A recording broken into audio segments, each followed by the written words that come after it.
Salut tout le monde, on se retrouve aujourd'hui avec une vidéo que j'ai déjà fait l'année dernière et qui vous avait plutôt plu, voilà, et puis moi aussi ça m'a plutôt bien aidé à avancer dans ma conquête de la lecture, voilà. C'est donc les 10 auteurs que j'ai envie de lire en 2021, je crois que j'en ai mis 11 ou 12 finalement, voilà, petite envie un petit peu en plus, ce sera une dizaine, on va dire, la dizaine d'auteurs que j'ai envie de lire en 2021.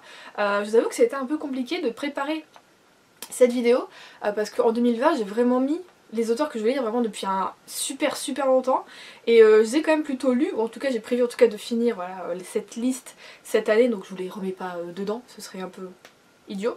Du coup je me suis rendu compte que j'avais souvent en fait dans ma wishlist en tout cas ou même dans ma palle des bouquins d'auteurs que finalement j'ai déjà découvert et donc des suites parce que je voulais être sûre de avoir une lecture et une écriture que j'aimais et puis voilà quoi, je crois que au bout d'un moment tu tombes un peu quand même dans les mêmes trucs que t'aimes bien et puis voilà. Donc là j'ai encore recherché un petit peu, j'ai quand même pioché un peu dans ma palle en e-book notamment, voilà. Des bouquins que j'ai depuis longtemps et que voilà, des auteurs que je voulais découvrir quand même. Donc c'était un peu plus compliqué, mais bon, j'ai essayé quand même de faire quelque chose de très éclectique parce que je veux que cette année 2021 soit comme l'année 2020 qui a été du coup très éclectique et du coup qui a été forte en émotions, en couleurs, en tout ce que vous voulez et qui a été voilà vraiment topissime pour moi niveau lecture. Donc voilà, je veux que 2021 soit comme ça. Donc je me suis dit qu'avec cette vidéo là je pouvais peut-être me lancer encore un petit peu là-dedans tout ça. Mais quand on regarde quand même de plus près, il y a beaucoup quand même d'auteurs de thrillers que je veux découvrir parce que c'est eux qui font souvent le plus de séries on va dire, et quand je vais découvrir un auteur c'est que c'est pas que par un livre, c'est souvent par plusieurs bouquins, donc c'est vrai que voilà souvent c'est les auteurs de thrillers qui seront amenés dans cette vidéo, mais il y a un petit peu de tout quand même. Donc comme l'année dernière il n'y a, enfin comme dans toutes mes vidéos, il n'y a aucune logique, aucun ordre, rien du tout, voilà, Stitch a parlé. Je sais pas pourquoi je fais ça. On va commencer avec du coup Lisa Jewell. Alors j'ai envie de lire notamment de cette autrice qui a écrit quand même pas mal de bouquins.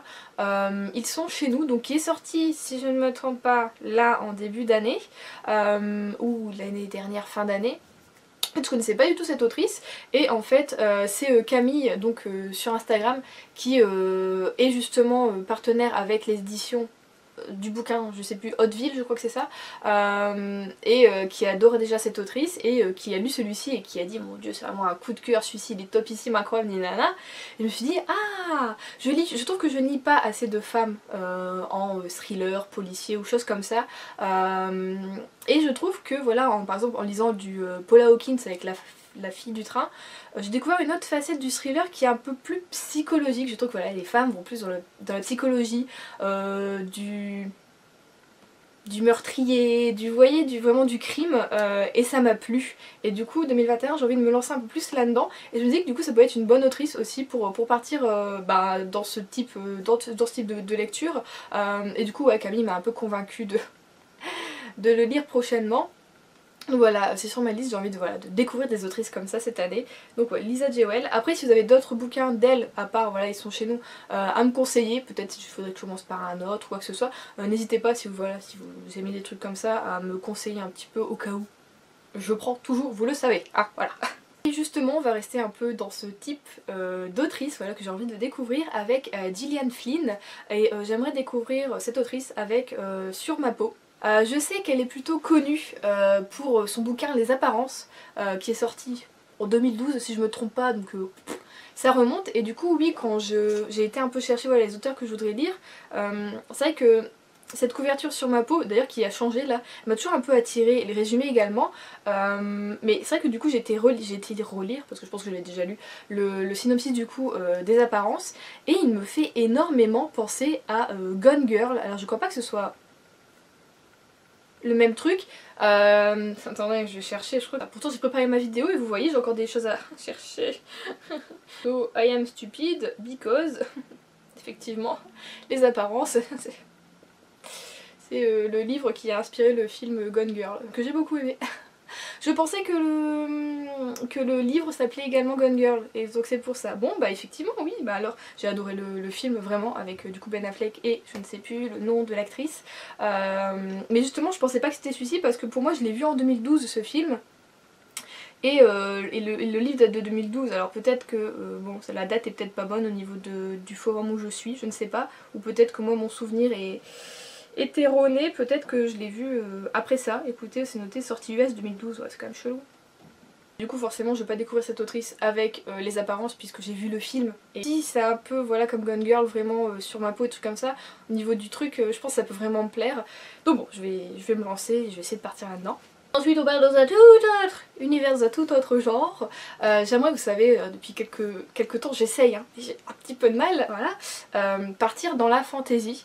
Et on va dire l'auteur voilà, qui, moi en tout cas je vois le plus passer, que ce soit sur Booktube ou sur Instagram, c'est Brandon Sanderson. On va lire La Voix des Rois et donc la saga s'intitule Les Archives de Rochard. Et d'ailleurs Piketty l'a lu, avait commencé je crois, ou avait fini, je ne sais plus, en 2020, voilà, dans ses vlogs je l'avais vu qu'elle avait lu ça et qu'elle avait voilà, dévoré le bouquin qui est une bricasse comme as. Donc c'est vrai que bon, moi la taille me fait un peu peur et c'est souvent ça en fait qui fait que je vais pas trop vers la fantasy parce que quand je vois la taille des bouquins, je me dis je retiendrai pas le nom des personnages, je retiendrai pas le nom de où ils sont ou tout ça, je sais pas, j'ai toujours peur en fait de me perdre dans ces bouquins, mais tu te dis tant que tu vois, tant que tu te lances pas dedans, bah tu peux pas savoir concrètement si tu vas y arriver ou pas, si ton cerveau va suivre ou pas. Mais apparemment l'écriture de l'auteur est vraiment topissime, donc c'est censé être plutôt bon. Donc je vais essayer de commencer cette saga voilà, en 2021 et de découvrir l'écriture de l'auteur qui est mondialement connue et voilà, dont j'entends parler depuis je ne sais pas combien d'années et que je me dis oui bon bah écoute si tu dois te lancer là-dedans ce sera avec lui. C'est toujours pas fait mais là 2021 on veut le faire, on veut y arriver, on va le faire, voilà. D'ailleurs si vous avez d'autres auteurs d'ailleurs de fantasy un peu dans ce style là voilà, à me conseiller par exemple pour débuter justement le genre, et ben n'hésitez pas parce que je suis preneuse. Du coup je voulais lire aussi, c'était Le Sorceleur, d'ailleurs j'ai téléchargé le tome 1 en ebook. Je me dis que peut-être ça peut être pas mal pour commencer déjà un peu, j'avais beaucoup aimé la saison 1 enfin de la série qu'il y avait sur Netflix. On attend la suite tranquillement, il faudrait juste que l'acteur arrête de se blesser, hein, voilà. Mais voilà, je me dis que comme j'aimais la série, peut-être que j'accrocherai bien à l'univers, j'arriverai voilà. Voilà, je pense que je vais aussi peut-être lire ça cette année, je vais essayer de me lancer un peu là-dedans. Y aller un peu mollo mais en même temps avec des valeurs sûres, j'ai envie. Donc voilà. On repart encore dans un tout autre genre. J'aimerais lire depuis là super longtemps également et découvrir l'écriture de Armistead, je ne sais pas si on dit comme ça, Maupin avec les chroniques de San Francisco. Ça a l'air d'être une série un peu, je sais pas, toute douce, toute cocooning, toute... je sais pas, vraiment les gens qui lisent, ils sont bien dedans. T'as envie d'être voilà avec les personnages, c'est tes potes, enfin vraiment t'as une écriture qui fait aller dans l'univers avec les personnages, tout ça, et je trouve ça vraiment cool. Et du coup ça fait un moment que je veux découvrir voilà, cette écriture et du coup la série et des chroniques de San Francisco. Ce qui me fait d'ailleurs un peu penser à ce que je suis en train de lire. Je suis en train de lire du coup Broadway Limited de Malika Ferjuk et je me dis peut-être ça fait un peu le même truc, bon c'est pas encore les mêmes années, moi je suis dans les années 40-50 et San Francisco c'est dans les années 70 si je me trompe pas, donc un peu le côté un peu hippie, libération, tout ça donc je me dis ça peut être pas mal aussi voilà comme série. Et alors celui-ci je pense que je vais essayer du coup de le lire pour printemps-été, ça peut être pas mal au niveau du... Je sais pas, j'aime bien des trucs comme ça en cette saison là, donc voilà je me dis que peut-être découvrir cet auteur à ce moment là ça pourrait être pas mal. Alors également un auteur que je veux découvrir depuis pas mal de temps, qui n'a pas non plus publié en France beaucoup de bouquins, mais il s'agit de James Oswald, et donc c'est un auteur voilà, de thriller et de policier, notamment avec les enquêtes de l'inspecteur McLean, donc c'est une série, pour le moment je crois qu'en France il n'y a que 2 tomes qui ont été traduits, mais écoutez le speech on va dire du premier tome me donne envie, on est avec un cold case et c'est plutôt rare je trouve de lire des choses comme ça. Donc je me dis que ça peut être pas mal de voilà, d'enquêter sur un truc qui a plus de 50 ans et de voir voilà, qu'apparemment ça peut encore avoir des répercussions maintenant, tout ça. Donc je sais pas, il me donne envie. Je peux pas dire que j'en entends énormément parler, mais je sais pas, une fois j'étais tombée en cherchant, voilà encore comme d'habitude, voilà. J'avais peut-être une frénésie d'envie et d'achat et j'avais cherché beaucoup d'auteurs voilà, de thrillers, de choses comme ça, pour justement un peu avoir envie de découvrir d'autres choses. Et c'est vrai que j'avais mis voilà, cette série là dans mes envies et cet auteur. Les avis je trouve sont quand même bons hein, de ce que j'ai pu lire en dessous. Donc voilà, j'ai envie aussi voilà, de découvrir cet auteur et ça reste quand même un peu dans la lignée voilà, du thriller. Je crois 2021 ce sera un peu une année un peu un peu thriller, voilà, c'est dit. Alors là c'est une autrice que j'ai envie de découvrir depuis pas forcément très longtemps, mais il y a déjà une trilogie qui est sortie voilà, chez Charleston, donc c'est Anne Jacob. Mais j'en ai marre, on n'arrête pas de m'appeler. Que des fraudes, c'est noté fraude potentielle. Laissez-moi tranquille. Laissez-moi tranquille. Je disais quoi? Oui, je disais Anne Jacob, avec du coup sa saga La Villa aux étoffes. Parce que c'est aussi depuis quelques années un genre, voilà, qui est très Charleston hein, au niveau des maisons d'édition, que j'ai découvert et que j'affectionne énormément. Et voilà, j'ai envie encore d'aller un peu gratouiller et d'aller voilà, chercher d'autres autrices que je pourrais aimer dans ce genre autre que Lucinda Riley ou j'ai plus d'autres noms qui viennent, mais j'ai lu pas mal quand même de bouquins dans ce genre, mais j'ai plus les noms, pas de tête, voilà. En plus les couvertures sont très jolies, tout ça, je suis superficielle. Mais voilà, du coup j'ai envie de découvrir voilà, l'écriture de l'autrice qui apparemment est excellente et que voilà, les gens apparemment ils adorent cette série, et ben Juliette l'influençable est de retour. Voilà, j'ai envie également de me laisser un peu emporter par ce genre de lecture, j'aime bien. Et donc voilà, je me dis que ça peut être bien entre deux thrillers, hein, de lire quelque chose comme ça. Alors là je vais vous parler d'un auteur que j'avais déjà mis, non pas l'année dernière dans les 10 auteurs que je voulais lire, mais dans ma wishlist, mes envies post-confinement, que bah finalement je n'ai pas lu. Voilà. Du coup, il s'agit de l'auteur Carlos Ruiz Zafón avec la saga Le cycle des brumes, donc le tome 1 qui est donc le prince de la brume. Apparemment c'est un auteur plutôt connu voilà, dans son pays. Et il y avait un autre de ses bouquins, à part celui-ci, qui apparemment a l'air vraiment pas mal. L'autre livre il s'agit de L'ombre du vent, qui apparemment il est plus connu d'ailleurs pour ça que pour le cycle des brumes. Mais moi j'ai envie de commencer voilà, par celui-ci. Et comme depuis l'année dernière voilà, je veux lire cette année, je veux vraiment y aller. J'ai envie d'écriture un peu plus comme ça aussi. J'avais essayé un petit peu en 2020 d'aller vers des choses un peu comme ça, un peu en mode classique, contemporain, qui racontent juste la vie voilà, de quelqu'un ou quoi. Et finalement, je me rends compte que ouais, c'est des choses qui me plaisent, donc je me dis que voilà, ça peut être un auteur que je peux aimer suivre. Et apparemment, enfin, quand tu lis les commentaires, c'est une écriture incroyable. Donc voilà, j'ai envie de foncer dedans également. Pour l'auteur que je vais vous présenter, j'avoue que j'ai été un petit peu inspirée par Maxime Chatham que j'ai lu voilà, cette année. J'ai lu du coup Le Signal.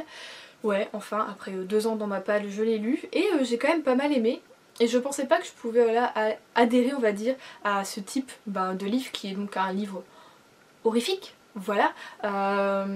Et voilà, j'ai plutôt bien aimé. Je me suis dit, oh pourquoi pas en lire, voilà, j'avais dit. Allez, un par an, ça peut être pas mal. Et là-dedans, dans ce style-là, j'ai vu, en tout cas j'ai fait une petite recherche, et apparemment c'est l'auteur Adam Neuville qui ressort pas mal dans voilà, le côté horreur et un peu où t'es en mode... Je ne suis tellement pas bien quand je lis ce bouquin, j'adore. Donc j'ai envie voilà, de ressentir ça une fois cette année, et ce serait avec cet auteur voilà, qui a l'air d'être plutôt bon là-dedans. Et personnellement j'irai vers du coup le bouquin Personne ne sort d'ici vivant. Bon bah écoutez, ça donne envie, tout est dans le titre. Je sais pas, ouais, apparemment il y en a d'autres qui sont pas mal, il est connu notamment pour... l'appartement 16 je crois, si je me trompe pas, mais je sais pas, moi j'ai envie d'aller vers celui-ci, c'est peut-être, je ne sais pas pourquoi, écoutez le synopsis ou quoi que ce soit. Si vous avez peut-être déjà lu cet auteur, dites-moi si c'est une bonne chose de commencer par celui-ci, ou alors lequel vous avez préféré, ou ce que vous avez aimé lire voilà, de l'auteur. Enfin voilà, hein, n'hésitez pas comme d'habitude à m'aider à un petit peu gratter ce qui pourrait me plaire au niveau du genre ou voilà, de l'auteur en particulier. Là on va vers un auteur aussi que je veux lire depuis super longtemps, et enfin j'ai un livre de l'auteur dans ma palle grâce à Karine qui me l'a voilà, offert pour Noël. Il s'agit donc de Donato Carisi avec La fille dans le brouillard. Je le lis bientôt celui-là parce que ouais, je veux trop découvrir cet auteur. Je vous ai dit voilà, j'avais quelqu'un avec qui je travaillais qui adorait cet auteur, qui était fan voilà, de thriller, suspense et policier et qui adore cet auteur, donc je me dois de le découvrir et voilà, je l'ai enfin sous les doigts, donc bientôt il sera lu, ça c'est sûr, et j'espère du coup voilà découvrir un auteur encore de thriller chez qui je vais pouvoir gratter plein de bouquins et je vais être à chaque fois contente voilà, d'aller dans une nouvelle série, dans un nouveau bouquin, dans un nouveau... J'ai trop envie, ouais, rien que de le dire, j'ai trop envie. Je me sens un peu, voilà, pour une fille qui aime bien lire du thriller, tu dis que t'as pas lu de Donato Carisi, voilà, c'est pas... on prend pas au sérieux, j'ai envie de dire, bon, tout simplement. Donc je comprends au sérieux en 2021, et donc il sera bientôt lu. On va partir dans une autrice qui est un peu du coup du même style que Gillian Flynn ou Lisa... Jewel, je vais y arriver. Il s'agit du coup de Lisa Garner. Est-ce que j'ai besoin de présenter Lisa Garner? Je ne crois pas. Je dois être la seule presque à ne pas l'avoir lue non plus, cette autrice, c'est pas possible. Donc là on est plus du coup dans forcément des... j'ai envie de dire même avec les 3 autrices du coup dont je vous parle, c'est plus du coup des thrillers, je crois qu'on appelle ça un thriller domestique si je ne me trompe pas. Peut-être ai-je tort, dites-moi, je ne suis pas sûre à 100%. Et voilà, j'ai envie, voilà, comme je vous dis pour les 2 précédentes, de partir un peu là-dedans. Avec du coup Lisa Garner, j'aimerais bien lire Preuve d'amour. Parce que déjà j'aime beaucoup les superficialités, j'aime beaucoup les couvertures en poche. Voilà, et l'histoire surtout m'intrigue énormément. J'ai juste lu le résumé que j'étais déjà en mode je veux savoir. Dites-moi tout, je suis là. Je veux le bouquin entre mes mains. Donc voilà, je pense peut-être essayer de l'avoir celui-ci pour cet été. C'est le genre de thriller que j'aime bien lire en été. Voilà, il est un petit peu, comme je dis, domestique. Peut-être que c'est pas ça le mot, je ne sais pas. Mais plus psychologique tout ça. Et moins noir on va dire que ce que je lis un peu d'habitude comme par exemple, du Bernard Minet par exemple, ou des fois t'es un peu voilà, ou aussi du Franck Tillier.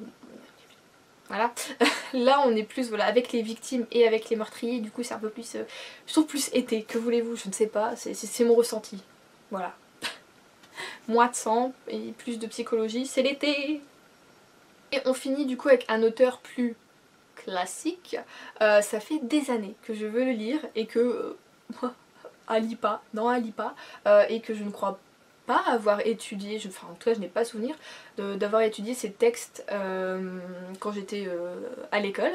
Il s'agit du coup de Edgar Allan Poe, que voilà, je me dois de lire quand même cet auteur, et on part aussi du coup un petit peu dans le frisson, dans le voilà quoi. Donc personnellement j'aimerais lire surtout la nouvelle La chute de la maison Usher, ou alors acheter du coup, pour avoir plus de nouvelles voilà, sous la main, les éditions des contes macabres, donc, qui sont donc illustrés par Benjamin Lacombe, donc très connu pour ses dessins à la fois magnifiques, fantastiques et des fois très glauques, voilà, hein, on peut le dire. Mais à chaque fois voilà, que nous en librairie on recevait Benjamin Lacombe, on était toutes ah. Quand tu voyais le prix t'étais ah. C'est un peu moins bien, mais bon là je me dis qu'à la rigueur pour se faire un petit plaisir, avoir toutes les nouvelles dans cette édition là ça peut être cool. Donc voilà, pour découvrir l'auteur en plus amplement. Apparemment la nouvelle également du Chat Noir est très très connue. Quand je dis ça je me sens un peu idiote de vous dire apparemment c'est très connu tout ça, et moi je l'ai pas lu, je l'ai pas étudié. C'est vrai que ouais, j'ai pas fait énormément de classiques ou d'auteurs voilà, très connus pour un genre on va dire, et c'est vrai que bon, Edgar Allan Poe il est normalement connu voilà, pour ses nouvelles un peu glauques et macabres et un peu stressantes et malaisantes. Donc j'ai envie voilà, de pouvoir dire en soirée avant 18 h ouais, que j'ai lu du Edgar Allan Poe et qu'effectivement oh ouais c'est flippant, enfin je ne sais pas, mais j'ai envie, voilà c'est tout, c'est pas pour me la péter en société non plus, hein. Je vous dis ça fait des années que je veux lire cet auteur et que je sais pas, je vous l'ai dit, c'est un peu, ouais, je vais pas vers ce côté-là quand je suis en librairie. Enfin, ça remonte, hein, la librairie. Mais c'est vrai que ouais, c'est pas des côtés vers lesquels je vais, donc c'est vrai que j'oublie à chaque fois que, ah oui, c'est vrai, je veux découvrir cet auteur ou cette autrice, et puis bon bah voilà, quoi, je passe à côté pendant 10 ans.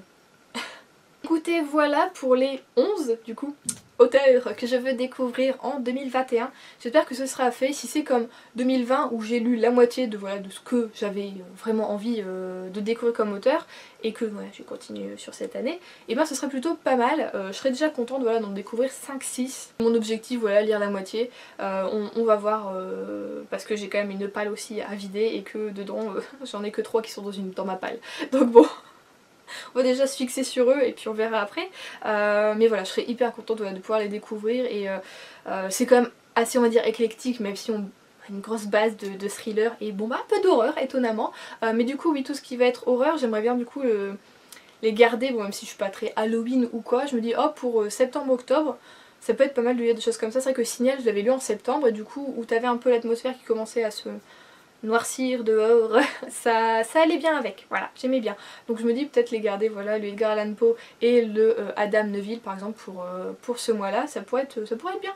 Et du coup, en préparant cette vidéo, je me suis rendu compte qu'il y a aussi beaucoup d'autres livres que je veux lire cette année, qui sont pas forcément avec des auteurs que je ne connais pas, hein, voilà. Mais du coup, je pense que je vous ferai un peu plus pas forcément de pales, mais en tout cas de wishlist de lecture par saisonnalité. Donc le prochain arrivera pour le printemps. Je pense que ça va être printemps-été par exemple et ensuite automne-hiver, hein, j'en ferai 2 voilà, par an, à moins que vraiment en été j'ai une envie de trucs, voilà, je ne sais pas, particulier. Mais voilà, du coup au mois de mars vous aurez normalement une wishlist, une idée lecture, une palle de lecture de printemps, voilà, qu'en tout cas moi j'ai envie de lire en ce printemps 2021. Donc voilà, j'espère que cette vidéo vous aura plu, n'hésitez pas du coup à donner vos avis sur les auteurs que j'ai voilà, pu mentionner, qui peut-être vous font tilt, si vous avez des titres par exemple du coup favoris, ou à me conseiller sur ces auteurs qui sont autres que ceux que voilà je vous ai mentionnés, ou alors pour confirmer justement que peut-être j'ai bien choisi, voilà, hein. Surtout n'hésitez pas comme d'habitude à mettre tout ça en commentaire. Du coup moi je vous dis à samedi, je vous fais de gros bisous et je vous souhaite de bonnes lectures.